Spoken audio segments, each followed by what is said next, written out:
Namo saya Ngadi Budaya, Namo Buddhaya. Pada kesempatan kali ini saya akan bercerita tentang riwayat Buddha Gautama.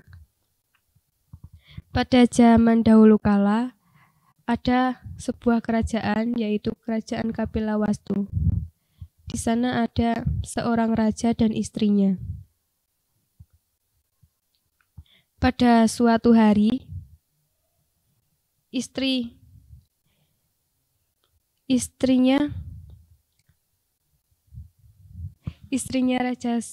Raja Sudodana bermimpi. Ia bermimpi ada gajah putih yang masuk di dalam perutnya. Lalu Ratu Mahamaya bertanya kepada sang suami, "Kenapa aku bermimpi ada gajah putih yang masuk di perut aku?" Lalu Raja Sudodana bertanya kepada seseorang yang ia handalkan. Ternyata Ratu Mahamaya mengandung seseorang putra.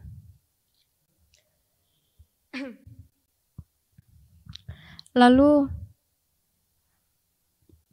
saat Ratu Mahamaya akan melahirkan, Ratu Mahamaya meminta untuk melahirkan di rumah sang ibu. Saat perjalanan ke rumah sang ibu, Ratu Mahamaya istirahat di Taman Lumbini. Ya. Saat itu Ratu Mahamaya sedang berdiri di pohon, lalu Ratu Mahamaya memegang ranting. Dayang-dayangnya itu langsung bergegas untuk mengambil kain untuk menutupi sang ratu. Ternyata Ratu Mahamaya melahirkan seorang putra, yaitu Pangeran Siddhartha.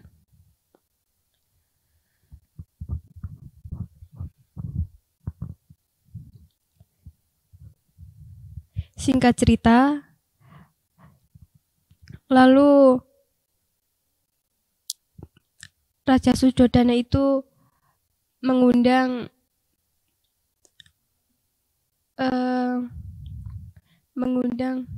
seseorang pertapa untuk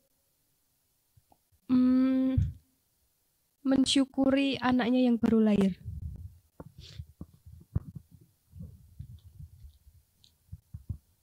Seseorang petapa tersebut meramalkan bahwa Pangeran Siddhartha akan menjadi seorang pertapa.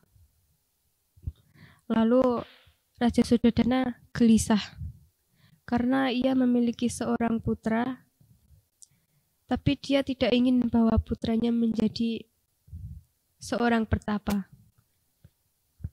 Lalu Raja Sudodana menyuruh dayang-dayangnya untuk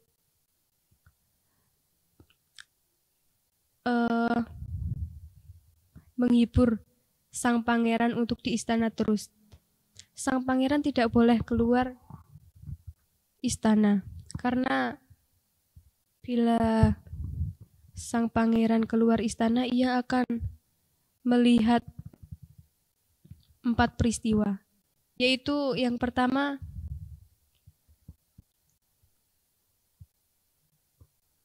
orang tua, yang kedua, orang sakit, yang ketiga, orang mati, dan yang keempat adalah seorang pertapa. Lalu Pangeran Siddhartha mengajak kusirnya itu keluar istana. Ia jenuh di istana terus.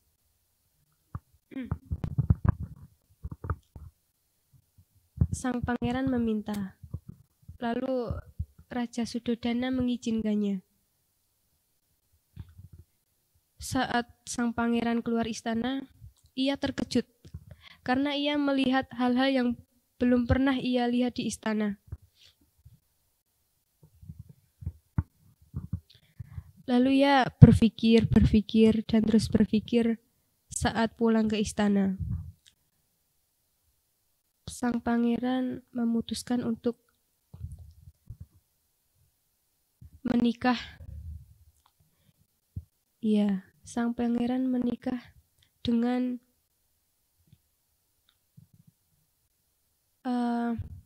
itu namanya ya saudara. Sang pangeran menikah dengan putri ya saudara. Suatu ketika ia mempunyai anak yang bernama Rahula. Ya, saat sang pangeran mempunyai seorang putra, sang pangeran memutuskan untuk keluar istana. Ia ingin keluar dari penderitaan yang pangeran rasakan. Pada suatu hari, sang pangeran keluar membawa kudanya. Ia menuju sungai. Sang pangeran itu langsung memotong rambutnya karena ia ingin sekali menjadi seorang pertapa.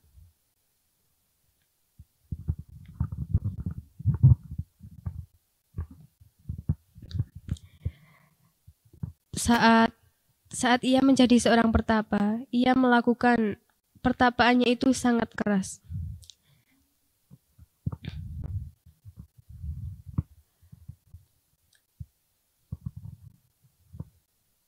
Selama 6 tahun, sang pangeran menjadi seorang pertapa.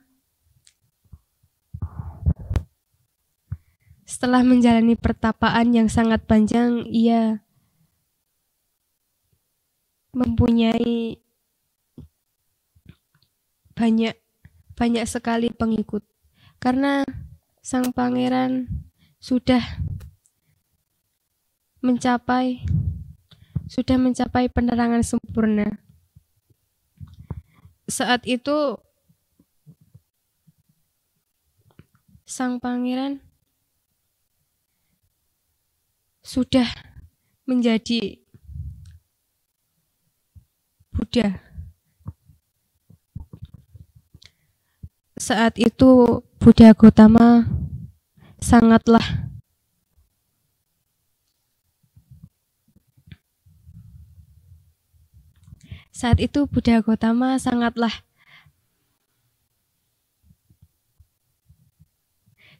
yakin kepada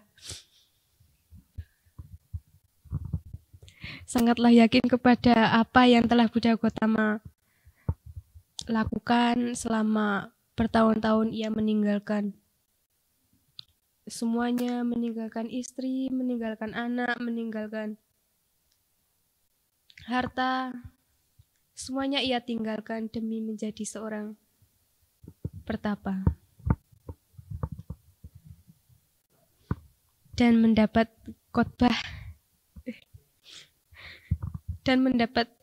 mendapatkan penerangan sempurna. Pada suatu hari, Buddha Gautama ada di sebuah pohon kembar, yaitu pohon salah. Iya. Di sana Buddha Gautama mencapai parinibbana. Saat itulah ada banyak biku yang datang di sana untuk menghadiri Buddha Gautama. Saat itulah Buddha Gautama mencapai parinibbana. Ya, di sini dari cerita Buddha Gautama, kita harus yakin terhadap apa yang kita lakukan, apa yang kita perbuat, akan membawa karma baik terhadap diri kita. Yakin pada diri sendiri, kita harus berbuat apa yang kita bisa. Yakin pada diri sendiri, kita harus mempunyai keyakinan bahwa kita itu bisa.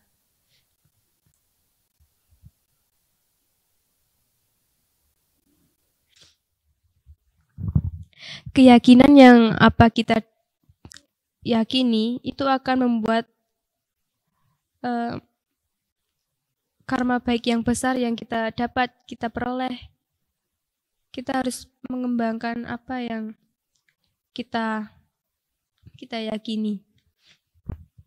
Dengan keyakinan kita bisa melakukan apa yang belum bisa kita lakukan. Karena itu, kita harus mempunyai keyakinan untuk bisa menjalani kehidupan dengan apa yang kita inginkan, kita lakukan. Ya.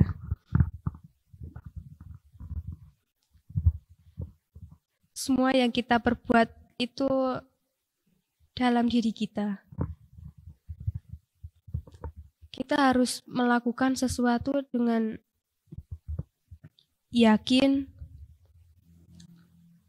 semangat, ikhlas, dan konsentrasi. Ya, sekian dari saya. Jika ada tutur kata yang kurang berkenan, saya mohon maaf yang setulus-tulusnya. Terima kasih. Namo Sang Hyang Adi Budaya, Namo Buddhaya.